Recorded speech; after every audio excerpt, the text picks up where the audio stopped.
Hello, good afternoon. You've tuned into MF Corner on CNBC TV18. I'm Vinnii Motiwala. With me is my colleague Sonal Bhutra as well.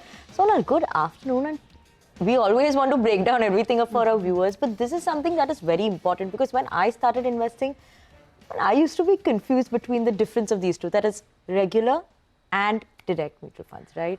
So exactly that's what we are going to break down for our viewers today and touch upon the basics of mutual funds for the benefit of our viewers as well. What are the differences between regular and direct mutual fund plans, how different plans impact investors' return, whether a first-time investor should go with direct or they should stick to regular, what is the cost-benefit analysis.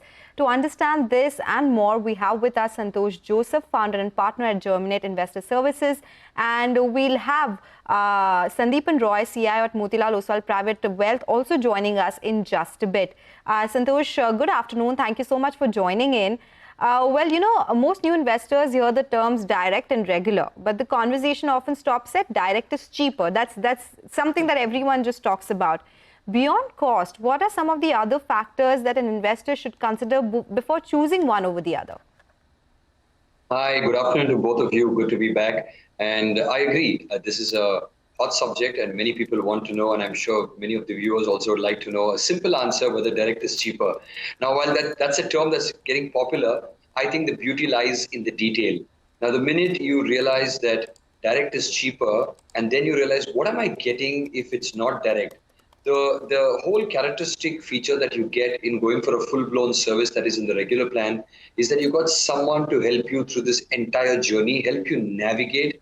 To begin with, the process of determining value is just beyond the cost of the fund itself. How do you determine value? You determine value by how you are able to select the fund, how you're able to do asset allocation, how someone is able to handhold you, guide you, what to select and what not to select.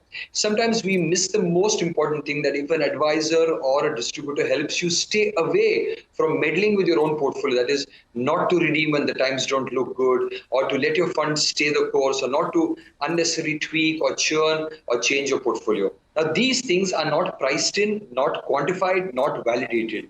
Therefore, it looks like that direct is cheaper, and without being able to put a intrinsic value to guidance, intrinsic value to asset allocation, even allocation of your monies to the goals that you have, that is aligning your money to the goals, is a very critical part of your journey towards building wealth actually and keeping wealth.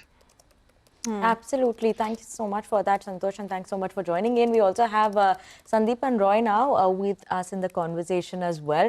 Sandipan, good afternoon. Thank you so much for joining us. And obviously, firstly, I'll take that first question with you as well. In terms of, obviously, when you look at it, it often stops at direct being cheaper. But what is the benefit beyond that for investors in terms of direct mutual funds or in terms of regular mutual funds?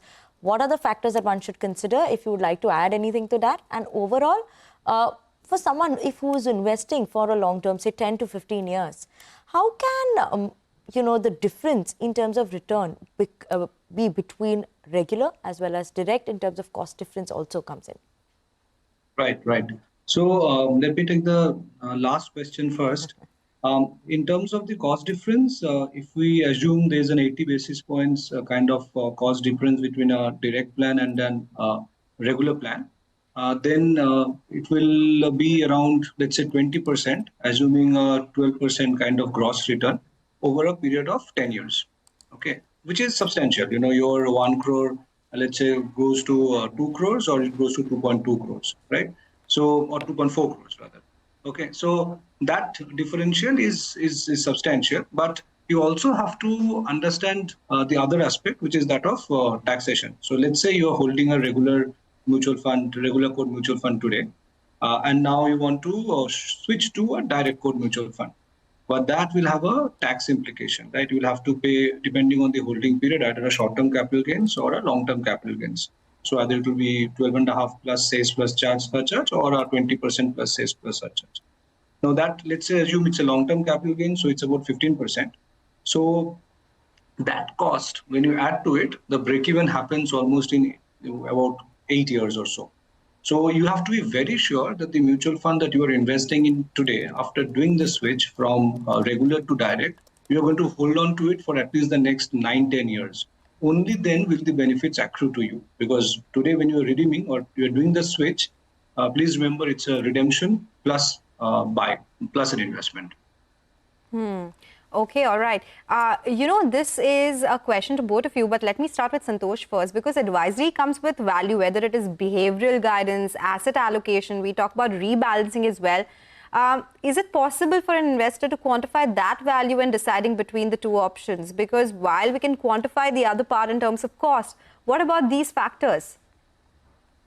I think you rightly said that the most important value is not saving on the expense ratio.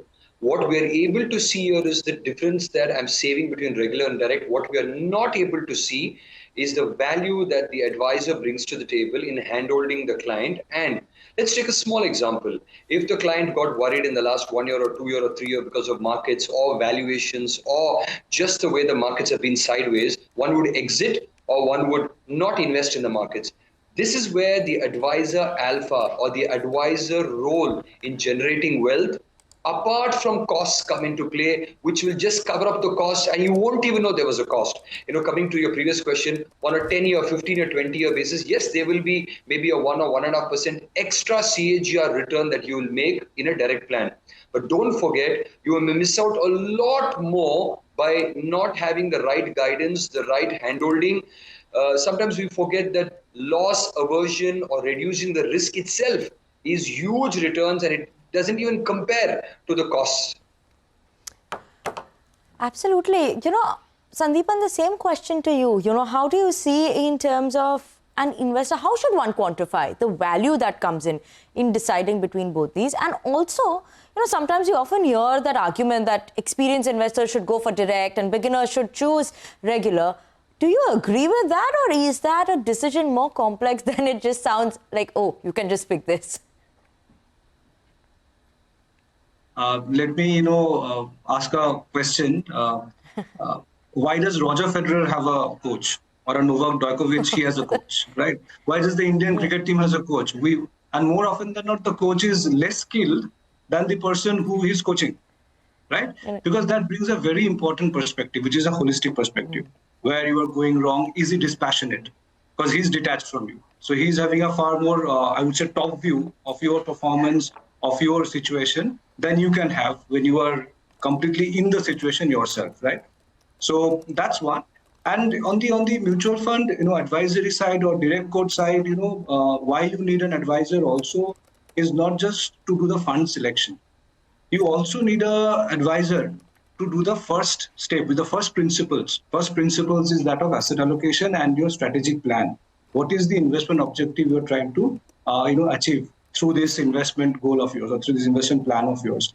That entire thing, more often than not, you need guidance, you need handholding. And as numerous studies have showed that asset allocation is the biggest guiding principle between on the returns that you get, and not the instruments that you pick, right, at the end of the day.